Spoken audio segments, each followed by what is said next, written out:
1989 marks the release of this 2017 movie sequel.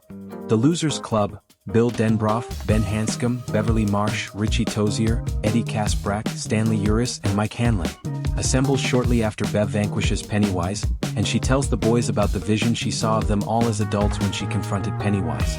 The losers have to face it again by a blood covenant back to Derry.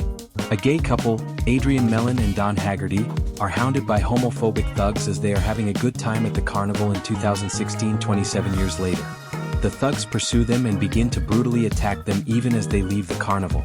They run away into the night after throwing Adrian over the bridge.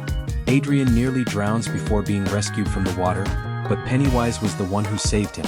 Don looks on in horror as Adrian is seized by the monstrous clown, who then takes a large chunk out of his chest.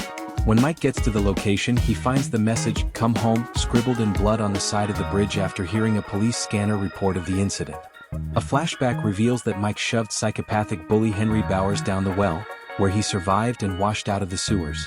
After discovering Henry's father's body and concluding that he had killed him, the police detained him when he got home. Today, Henry is in a mental institution and has become even more insane. After a long break, the losers reunite in the Jade of the Orient restaurant. They remember and jest, but they also talk about Stanley's absence. Each of them receives a single word fortune that they discover forms a complete message once they begin to divide fortune cookies. When combined, the fortunes read guess Stanley could not cut it and Stanley for Beth. Bill has since returned to writing, and he believes his endings are improving. On the phone he talks to Mike, who is considering seeing the rest of the globe at last. They declare their love for one another, and Mike brings up a letter that the losers have been receiving.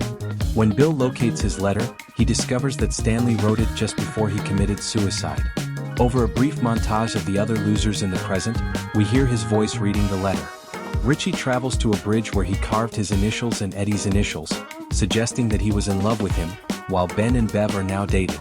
According to Stanley's letter, he took himself out of the equation so that his friends might honor him and have the will to battle it since he knew he would never have the courage to face Pennywise again.